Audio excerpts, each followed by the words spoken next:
Nawala sa garahe ng pamilya Diskaya ang 10 sa 12 luxury cars na kasama sa search warrant ng Bureau of Customs. Sinilbihan ng warrant ang pamilya Diskaya dahil wala raw silang record ng naturang mga sasakyan. Para sa ibang detalye live mula sa Pasig, nandyan si Mon Gualvez. Mon, ano na ang update?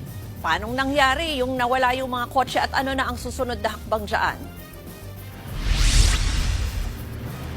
Ruth, sumatotal, nasa 3 luxury vehicles ang na-hold o hinold ng Bureau of Customs matapos ihain ngayong search warrant dito sa compound ng St. Gerard Construction sa Pasig na pagmamay-ari ng pamilya Diskaya.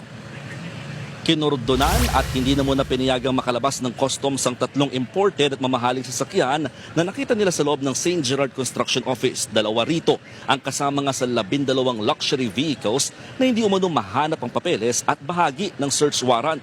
Git ng customs, nais nilang matukoy kung dumaan ba mga ito sa tamang importation at hindi smuggled.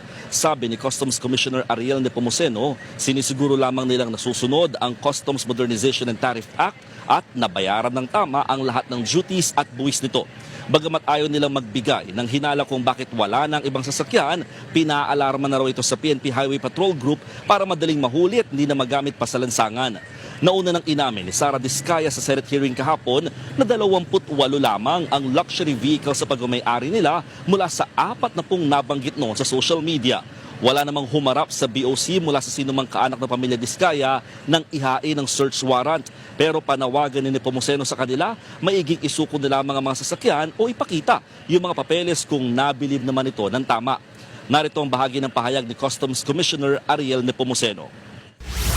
Kung mapapakita naman nila na talagang sila ay buyers in good faith, meaning binili lang nila ito sa isang dealer or ahente, doon naman kami pupunta upang doon namin kuhanin ang mga tamang dokumento na dapat magpapatunay na tama ang kanilang pinagbayaran sa ating gobyerno. Kung wala naman silang tinatago, sang-ayon sa kanila, binili naman nila ito ng tama, huwag sila mangamba.